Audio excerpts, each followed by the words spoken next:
Bienvenidos, gracias por acompañarnos otra vez por un recorrido a través de Panamá la Vieja. En este recorrido vamos a poder explorar los diferentes periodos de la historia del sitio y analizar los diferentes objetos arqueológicos que han encontrado con el paso del tiempo. Así que acompáñenos porque hay que acordarse que no solamente Panamá la Vieja tiene un museo adentro del edificio, sino que todo el complejo arqueológico es un museo. Estamos ahora mismo enfrente del Museo Samuel Luis García de Paredes, el Museo de la Plaza Mayor, así que espero que les guste nuestro recorrido por su interior. Ahora empezamos con la primera exhibición del museo, en la que se habla sobre el periodo indígena, en el que el sitio que hoy en día conocemos como Panamá la Vieja era una aldea indígena precolombina. Ese pueblo lo llamamos el pueblo Cueva, en gran parte porque sabemos que usaban esa palabra para referirse a su idioma. Es como decir que usamos la palabra español para referirnos al idioma español. Y habitaban en la región que los historiadores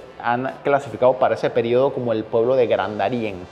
Habían diferentes aldeas y tribus, pero principalmente eran el mismo grupo étnico que abarcaba esa región desde lo que más o menos lo que hoy en día es Panamá la Vieja hasta el Golfo de Urabá. Actualmente podemos observar en esta exhibición diferentes objetos arqueológicos como las cerámicas que utilizaban para sus actividades diarias y también para las redes de comercio que tenían con diferentes regiones del país y con el norte de Sudamérica, sociedades que habitaban en esos momentos Colombia y Ecuador, que tenían algo de comercio esporádico con ellos también. En esta área de la exhibición también podemos ver diferentes muñecos en las maquetas que muestran las diferentes actividades diarias que hacían los indígenas aquí en la aldea, como por ejemplo la creación de las obras de cerámica por medio de la alfarería, las diferentes danzas tradicionales que hacían para sus festividades por medio de la música, las diferentes actividades que hacían para conseguir comida, como por ejemplo la pesca en la costa. También, como podemos ver aquí, usaban mucho los metates, que son unas obras de piedra que podían usar para moler el maíz y la yuca y cosas por el estilo para poder alimentarse. También podemos ver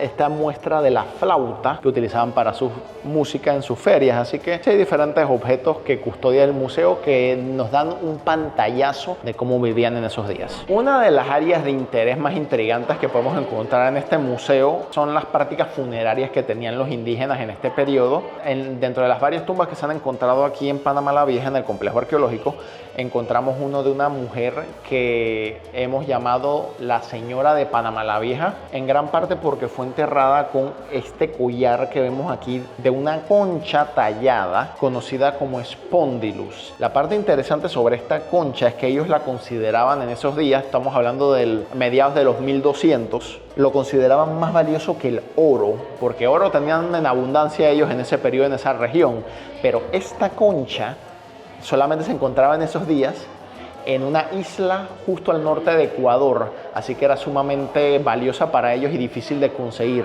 Así que el hecho de que la enterraron con eso indica que tenía un estatus muy alto dentro de la sociedad en ese siglo. Bueno, en esta sección también podemos hablar un poco sobre esta ilustración que demuestra un episodio que ocurrió en las crónicas de los primeros años en los que empezaron a llegar los españoles y hubo el periodo de contacto. Un detalle interesante sobre este reporte que le mandaron al papa de la época fue que, según uno de los conquistadores llamado Pedro Mártir, cuando entraron en el palacio del cacique Comogre, en ese periodo, el cacique les indicó que estos bultos de tela que tenían guindando del techo eran donde colocaban las momias de los ancestros directos del cacique. Era como una manera que ellos usaban para, digamos, probar su legitimidad dinástica en esa tribu. Para ponerlo en perspectiva, si algún otro miembro de la tribu quería derrocarlos o algo por el estilo porque ellos querían ser jefes, entonces ellos podían decir: ¿dónde está tu palacio con tus ancestros que puedes probar que fueron jefes anteriores? ¿No? Era como una manera de legitimidad para ellos. En esta área podemos ver este mapa en el que hablamos sobre las diferentes ciudades y pueblos que fueron fundados al inicio del periodo de colonización española en Panamá. Por ejemplo, podemos ver a Nombre de Dios, que fue inicialmente fundada en 1510, abandonada posteriormente, pero después en 1520 la volvieron a fundar. También Acla en 1515, Natal de los Caballeros en 1522 y, por supuesto, la misma Panamá la Vieja. Es importante resaltar este mapa porque te da un pantallazo de cuáles eran las prioridades de las autoridades españolas en esos días. ¿A qué me refiero con eso? Bueno, fundaron Panamá la Vieja en gran parte porque necesitaban como una terminal en el Pacífico para poder mover las diferentes mercancías de valor desde los territorios en el Pacífico americano y desde Panamá podían moverlos al Caribe, primero a Nombre de Dios y posteriormente a Portobelo, para de ahí embarcarlos a España. Eso fue muy importante, sobre todo después de 1545, cuando descubrieron lo de la plata de Potosí. Una vez hecho eso, empezó a convertirse Panamá, digamos, en el embudo comercial del mundo. Se concentraba una enorme cantidad de plata desde el noroeste de Sudamérica, todo el camino por aquí, lo cuidaban en las aduanas y de ahí en mulas o por barcos después de que llegaran al camino de cruces, llegaban a la costa caribeña y de ahí se embarcaban eventualmente a España. Así que podemos decir que fue sumamente importante este embudo comercial. En este mapa podemos ver un par de las expediciones de los primeros años del periodo en el que los españoles estaban explorando el istmo. Eso es muy importante resaltarlo porque inicialmente, como muchos sabrán, estaban intentando buscar una ruta para llegar a Asia y las rutas de comercio de por ese lado. Entonces, eventualmente, en 1513, después de mucha exploración y de preguntas que le estaban haciendo a los nativos, Vasco Núñez de Balboa logró llegar a una montaña en la costa del Pacífico, Darienita, donde pudo ver que en efecto había otro océano por ahí. Entonces, una vez lograron hacer todo ese descubrimiento y la noticia se le llegó a España, que cambió toda la ecuación de cómo estaban planeando los siguientes asentamientos, la corona mandó a el primer gobernador por decreto real, Pedro Arias de Ávila, a Panamá, y tenía instrucciones de hacer una nueva ciudad en el Pacífico para básicamente conectar todos esos descubrimientos nuevos y el potencial comercial con una terminal hacia una ruta desde que conectara el Pacífico con el Caribe panameño. Aquí podemos observar la maqueta del sitio, en la que podemos observar los diferentes edificios que habían en Panamá la Vieja antes del saqueo, basado en evidencia arqueológica y registros históricos que han sobrevivido. En estos momentos quiero hablar un poquito sobre esos edificios y su arquitectura y el material de construcción. Principalmente en las afueras de la ciudad de Panamá la Vieja había la enorme cantidad de casas de paja y de madera que utilizaba la población un poco más humilde y la clase media, que vivían más en las afueras. Los edificios que hoy en día sobreviven, por extensión, no son esos de madera ni de paja, porque con el tiempo se fueron pudriendo. Y más importante aún, el incendio que ocurrió a raíz del saqueo de Henry Morgan arruinó la mayoría de eso. Los edificios que hoy en día sobreviven son los de piedra y mampostería, que principalmente eran de la iglesia, del gobierno y de las familias adineradas ricas que vivían en la proximidad de la Plaza Mayor. Para darles un ejemplo de una de las primeras edificios que se empezó a construir en piedra aquí, pueden apuntar hacia ese lado con el brillo, era donde estaba el convento de la iglesia de la Merced. Y ese fue muy importante para propósitos de los días que vinieron después del saqueo de Henry Morgan. Fue muy importante porque, como Morgan lo utilizó como base, sobrevivió intacto al incendio. Así que cuando posteriormente la ciudad se mudó al casco antiguo, lo desmantelaron casi en su totalidad con piedra y lo trajeron allá. Y por eso la iglesia de la Merced tiene un legado en el que lo llaman también la iglesia de las dos ciudades. En esta área del museo tenemos, digamos, como una exhibición a escala de cómo se veían las casas de las personas un poco más adineradas en Panamá la Vieja, los que construían sus viviendas bien cerca de la Plaza Mayor. Normalmente eran casas de 2 pisos y aquí vamos a poder observar diferentes objetos que se han encontrado en el centro arqueológico en esas clases de viviendas. Por ejemplo, podemos ver estos anillos, estos cascabeles, estas campanas, las cruces, las cuentas, diferentes cosas que usaba la gente para ornamentación o para joyería, cosas en el día a día. Una cosa muy interesante que me gusta resaltar son estas campanas, porque una tradición que tenían en esa época era, como podemos ver en esta imagen, los niños en ese periodo, era una costumbre más de la gente de clase media alta y clase social más alta, pero les guindaban campanas de la cintura para que los padres pudieran saber dónde estaban jugando afuera en el patio y pudieran encontrarlos más fácil, lo cual es algo que, bueno, opino que muchos niños tendrían opiniones fuertes sobre eso al respecto, pero es algo que usaban para, bueno, si había algún problema poderlos encontrar más fácil. Hay que acordarse también que en Panamá la Vieja había muchas serpientes en esa época, incluso más que hoy en día, así que tenían razones para estar un poco preocupados los padres. Aquí les quiero hablar un poquito sobre los objetos que usaban para la cocina y para servir la mesa donde comían. Aparte de lo obvio que tenemos aquí como los platos, los vasos, la sartén, les quiero hablar un poquito sobre este fragmento azul, porque esto que vemos aquí es porcelana china que fue encontrada aquí en Panamá la Vieja. Lo interesante con esto es que hay que acordarse que después de que se estableció Panamá la Vieja y los españoles empezaron a expandirse más por el Pacífico, eventualmente colonizaron también las Filipinas. Y eso significaba que estableció una muy enorme ruta de comercio para estándares del siglo XVI. La idea básicamente era: de España se iban a las Islas Canarias, de las Islas Canarias a las Islas del Caribe, de las Islas del Caribe a la costa caribeña de Panamá.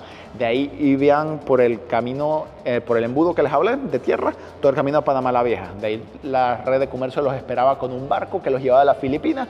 De Filipinas comerciaban con China, con lo que querían, de porcelana, seda, cosas por el estilo. Y después regresaban todo el camino hasta España eventualmente.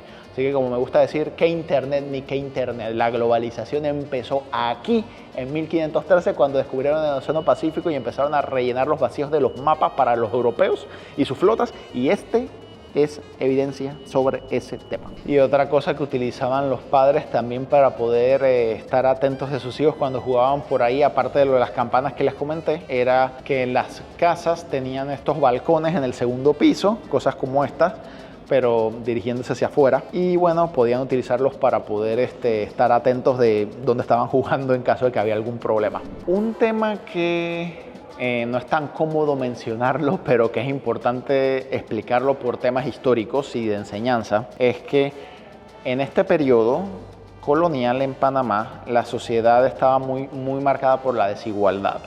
Aparte del hecho de que las clases sociales estaban subdivididas hasta cierto punto por temas raciales. Incluso si tú nacías en el istmo por padres españoles, no eras considerado exactamente el top de la cadena alimenticia, digamos, en términos sociales. Eso eran específicamente los que llamaban peninsulares, que eran los que nacían en la península ibérica, allá en España. También estaban todos los otros grupos que socialmente hablando no eran considerados como los más económicamente dominantes o que tenían tanto poder político. Pero hay que acordarse también que aparte de todos esos ciudadanos o súbditos libres que habían aquí, estaba el motor invisible de la economía, que eran los esclavos. La posición geográfica de Panamá para la logística y el comercio internacional, hay que acordarse que eso también técnicamente puede prestarse para actividades comerciales que hoy en día consideramos inmorales o ilegales, y la esclavitud fue una de ellas. Por ejemplo, una de las cosas que hacían mucho y que terminaron siendo muy valiosas para el comercio internacional fue que ellos solían estar muy involucrados en el movimiento de los bongos y de los barcos que se movían por el camino de cruces para poder llegar de un lado a otro del Caribe a Panamá la Vieja y poder viajar con los diferentes bloques de mercancía que venían desde Sudamérica. No es un tema particularmente cómodo para hablar mucho, pero hay que acordarse de que la historia es historia y hay que estudiarla para intentar entender el contexto detrás de todas esas situaciones, de por qué ocurrían. En esta sección del museo podemos explorar un poco el arte religioso colonial, sobre todo en las muestras en estilo barroco que custodian. Es importante porque en el periodo de 152 años en la que esta ciudad estuvo habitada, la Iglesia Católica fue una de las organizaciones más importantes y primordiales en la vida diaria de la ciudad y muchos detalles de su administración, ya que ayudaba mucho con no solo las misas y la evangelización, sino también temas como los hospitales de salud que manejaban. Tenían diferentes conventos y órdenes religiosas que se dedicaban a ayudar al apoyo social y todo lo demás. Aquí podemos ver diferentes muestras de arte religioso colonial que han sobrevivido el paso del tiempo, la mayoría del siglo XVIII y del siglo XVII. Por ejemplo, están estas columnas salomónicas, estas campanas quebradas un poco, pero que todavía existen y que son de bronce, bien bonitas. Podemos ver también diferentes pinturas, principalmente de la Virgen María y de diferentes santos. También estatuas de santos, como podemos ver aquí. Una muestra muy interesante de objetos que usaba mucho la gente en el día a día para sus prácticas religiosas y lo importante que le tenían el valor a la fe en esos días aquí en Panamá la Vieja. Aparte de todos los objetos de arte religioso colonial que ya cubrí, les quiero hacer un énfasis especial sobre esta cruz de piedra tallada que tenemos aquí. ¿Por qué? Un par de razones, pero como podemos ver aquí, esta cruz fue tallada en 1530, lo cual lo hace una de las obras de arte religioso más antiguas que se han encontrado en todo Panamá la Vieja. Pero la parte más interesante sobre este tema es que esta cruz estaba en la iglesia de la Merced y esa iglesia fue la que utilizó en ese mismo año, en 1530, se hizo una misa encargada por Francisco Pizarro antes de que fuera a la primera expedición en la que descubrieron y después conquistaron el Imperio Inca en Perú, porque bueno, básicamente querían encomendarse sus labores y le dijo a su gente que se confesara antes de irse para allá porque no sabía si iban a volver con vida. No estamos 100% seguros, pero creemos que es bastante posible que esta fue una cruz que estuvo en la misa que encargó Francisco Pizarro en 1530. Actualmente nos encontramos en la sección del museo que se habla un poco más sobre el saqueo de Panamá la Vieja por el ataque pirata liderado por Henry Morgan. Pero esta sección no la vamos a explicar mucho en este video, la vamos a omitir un poco porque ya de por sí hemos hecho un video previo en el que hablamos en mucho más detalle sobre el ataque pirata y su contexto histórico. Si quieren verlo, pueden apretar el link en nuestra descripción o apretar en la tarjetita que va a aparecer en el video. Concluimos nuestro video con esta gran vista, donde podemos ver la torre icónica de Panamá la Vieja de la Catedral de Nuestra Señora de la Asunción. Con esta gran vista podemos observar que no solamente Panamá la Vieja tiene su museo, que ya recorrimos, sino que el Patronato de Panamá la Vieja en realidad son los que se han encargado de custodiar y preservar todo el complejo arqueológico para futuras generaciones como patronato de la UNESCO. Así que es un buen sitio para poder explorar y acercarnos un poquito más al pasado de Panamá y todas las historias que estos edificios en piedra pueden mostrarnos y indicarnos. Así que muchas gracias por acompañarnos el día de hoy, espero que les haya gustado y recuerden suscribirse.